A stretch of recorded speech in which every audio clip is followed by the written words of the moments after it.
What do you want? To go and set up a firing squad at Uhuru Park so that people can be happy? I think the weakest link is in the court. If you have 600 cases in court and you have only 3 being resolved every 6 months, then that is the weakest link. Yes, we do have a huge backlog.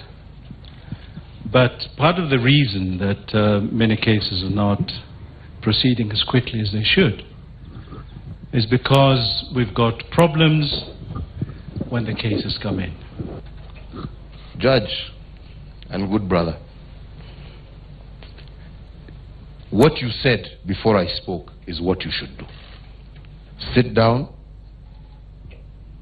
take a case, sit in the morning, sit at night if necessary, sit over the weekend if necessary, produce a judgment. That is what Kenyans are asking. Issue number 1 is the collective sense of helplessness that seems to run through all our public institutions. The frustration, however, is seemingly all round. Another display of helplessness in each quarter expected to play its part in the fight against graft. I cannot jail people, but I can investigate. Give me what is due to me and ask others what is due to them. Wewe wako wewe. Ulinisimamisha hapo mbele ya bunge. Nikafuta mawaziri na nani ambao sasa wananilaumu. They hate me. Wengine wana campaign against me. Na wewe ndio uliniambia hii watu wako. Mpaka wa leo, this is 2 years. Hujaniambia where their guilt is. When all is said and done, however, this blame game does not address the issues Kenyans have on graft. Instead, they want less talk, more action. Jackie Maribe, Citizen TV at State House, Nairobi. Yes, that report by Jackie Maribe is what we want to discuss now, and perhaps the person who captured it best was the situation best was the NCIC chair, Francis Ole Kaparo, when he said that there is a general sense of helplessness in the fight against corruption. You can see the president himself saying, "What do you want me to do?" And the judiciary is saying, "Yes, give us what you need." The EACC chair Halaki Wako saying the same. Where do we go from here? I think we have to stop mocking the public. We have to get to that point. You know, for me, we have a lot of things that go wrong, and I'm going to take it as a woman. If I have problems with my job, if I have problems with my husband, if I have problems with my resources, when my children come home, they want food. And they want mommy to provide that food. I'm not going to sit down and tell them, mommy has this problem, this problem, this problem. I'm going to make sure I provide food. So dealing with corruption is providing food for the Kenyan public. All right? This sense of helplessness is self-generated. It starts from the person who is investigating. He gives you a weak case. He doesn't put the evidence. Why? He's been motivated and inspired not to do so. It goes to the DPP. He says, I've got a case, but it's not, I can't prosecute this case, I'll get nowhere. He still takes the chance, he takes it to the judiciary. The judiciary has its own sideshows as well, of injunction after injunction after injunction. Why don't we reach a point where we say we're going to take all these cases to finality? The problem is, you're going to end up with a lot of people walking away free, scot-free, because the case is not strong enough. Yes. The evidence is being destroyed. The prosecutors need to really be changed, because they're the ones, and the investigating officers, they're the ones who have seen from the top everybody's eating, so why not us? And I'm telling you, it's a cash-in situation. It's a cash-in situation. When you look at that Matatu guy saying, every single day I part with 800 shillings, do you know, I'm just thinking, we're going to have smart decisions made. I hear the president when he says, I don't have the power. I cannot fire these guys. I hire who I'm told to hire. So basically, you know, my hands are tied. You know, you know, for me, I want to tell the president, you were voted in by Kenyans. You have the majority in parliament. You have a chief whip. You need to get those people that you have come with collectively and tell them that if you want to make sure that you come back as a government, as part of my team, you need to ensure that we do the necessary things. The president has the power. Yes. He's not helpless. Yes. All right? He has the power. And the story on the Standard reads that the president was actually watching the session from a different venue within State House. He was not there when it started, and he was watching it on TV. But then it got to a point he just stormed in and asked for the microphone and proceeded for, they even say the duration, 19 minutes and 12 seconds. That he proceeded to tell of these guys. But it is this issue of the president appearing to be helpless in the fight against graft. Then any other Kenyan, what happens to the rest of the wananchi who are watching and hoping, okay, fine, when the president comes, something will happen. Then he says, okay, now I'm helpless. Yeah, I think, Fred, we've always suspected and insinuated that we have an ineffective president and an ineffective government. But yesterday was a clear manifestation that we actually have an ineffective, a lame duck president who does not take his work seriously and who does not take Kenyans seriously. What did we see there? We saw the president coming to say, I'm helpless, what do you want me to do? But as Esther has correctly pointed out, this president, first of all, has a deputy who, even on cartoons here, is depicted with a turban on his head. Why is he depicted with a turban on his head? Because of the implications of corruption, land grabbing, and so on and so forth that has gone on. So, first of all, his own deputy is so implicated in corruption, I think he loses the moral standing to begin to talk about corruption. Then he speaks about the list that he did in Parliament in 2014, was it? Or 2015? 2014. I think it was his 2015 February, his State of the Nation address. And then he tells Wako, you're the one who brought me this list. Does it mean that no one actually checked to see that these cases had been, really were watertight before they were given to the president? Is this the person we want to take this country forward, with corruption being the most difficult issue that we are facing? Then, in that very speech, he said to the Attorney General, I want you to bring in a set of laws that will seal all loopholes as far as corruption is concerned. To date, we are still waiting for those laws. 4 years down the line, this is 4 years. The term is over. Yes. You come to State House, just hang on. I'm about to finish this. You come to State House and tell us that I am helpless. This is 4 years down the line. This should have happened very, very early in the day. We have been speaking about Eurobond. He tells the Auditor General, now you talk about Eurobond. The first thing they said when the Auditor General talked about Eurobond was that it was because of his ethnicity. That in Parliament, we tried to remove Halake Wako and Mubea. We tried. At the same time, we were removing Keino and the former chair, Matemu. And it is the Jubilee people who refused the removal of this Halake Wako because they were the stumbling block. So the president is unwilling to fight corruption. In his list, Anne Waiguru was removed because they were sacred cows even when he was reading that list. Anne Waiguru later resigned. She was the architect of one of the biggest scandals of our day. She was later removed through public pressure. It was not the president who called her name. So, did the president do himself any justice by coming on public TV and saying he is helpless in the fight against corruption? Let me just, thank you, Fred. I think the president was just being human. The president came out there to say, Kenyans, what have I not done as president? And really enumerated. The president is under the laws of this country. And this country has a constitution. And this country has put institutions in place. It is not the president who is supposed to be policing that corruption. It's not the president. There is EACC. What is EACC doing? And he rightfully asked them, what have you done? What have you done from the time you came and gave me? And it is true, you have asked the right question. Who is supposed to, was it the president who was supposed to have policed to find out that the list that is being given is foolproof? Was that the job of the president? It isn't. EACC themselves, by the time they are making the decision to take a list to the president, should have been a watertight list. They know that they have a case, they have investigated, they have known that this is the case that will go through. Then they take to the president. So that's an institution that is constitutional. The DPP, how many cases have been prosecuted?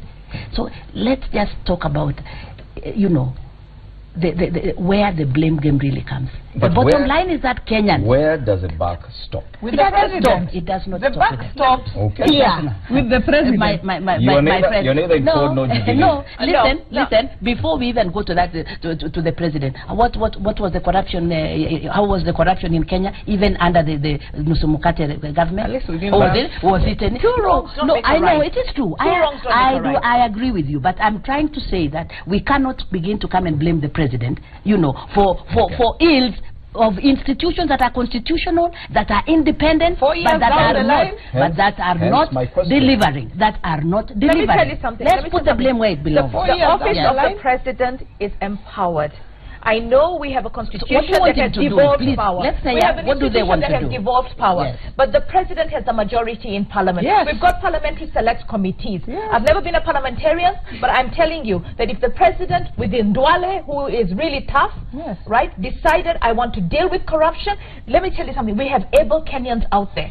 If Wako is not doing what he's supposed to do, if Gidu is not doing what he's supposed to do, if Kihara is not doing what he's supposed to do, let us find a way to get people who actually want to work. Let me tell you. A direct question to you. Fred. We're still, because yes, power has been devolved, but we still even see governors still going back to State House. Yes, to everyone, even including guys who want to defect, still go back to State House. We still have this belief in the president. But when you say now that the buck does not stop at the president, where do we go? But I'm just asking. The other day, did we not say we are bringing in a new team, a new chairman of EACC, and everybody was saying this is the right guy, this is the person who is going to sort out corruption? What happened? Let me tell you something, Fred. Let's be clear. If the president wants to get something done, he can do it. He will get it done, come rain, come sunshine, and we have seen it. When he wanted to pass the Security Laws Amendment, they were unconstitutional, they were whatever, but he pushed them through Parliament with force. In fact, a PG was called to tell members of Jubilee, you must pass this bill. When he wanted to pay Anglo-leasing, you remember, he wanted to pay some money to Anglo-leasing contracts of 1.4 billion. What is it that thing I am going to come there right now. What is it that you want him to do I'm going to come there right now. I'm going to come there. Parliament to do I am going to come there right now. Yes. When he wanted 1.4 billion paid for Anglo-leasing, in fact, the Jubilee members were the ones saying, oh, we won't pay, what have you. When he whipped them, they did. When he wanted party hopping closed, he whipped them, they did. He said in his 2015 State of the Nation address, and this is why we were disrupting 2016 address, because he said that the AG should bring a set of laws that will seal all loopholes. This is what I want him to do. So you want him to bring law? No, hang on. And you know Parliament is the legislative. His government should sponsor law. And he should rally and whip his members in the same manner he has whipped them on other issues. In fact, right now, there was an amendment that was made to say that any report that if a parliamentary report mentions you adversely as a public servant, you need to go home. Do you know the president vetoed that report, vetoed that part of that law, that amendment, and brought it back to parliament? So the president must use his supermajority in parliament to put in place a legal infrastructure to be able to deal with corruption. That he should have done 3 years ago. So that now we would have been talking about, I have done this, I have done that, and we are still not. I want to say, because I think it is important to know that it is not for lack of laws in this country. No, we have. Let me tell you that we are over-legislated. Many other, jurisdictions really say we literally legislate each and every single thing. Yes. The question is the implementation. It is about if that law is there. Even if the president brought, I don't know which law it is, or the government brought this law that we will come and pass in parliament. Do you think that we are going to stop corruption?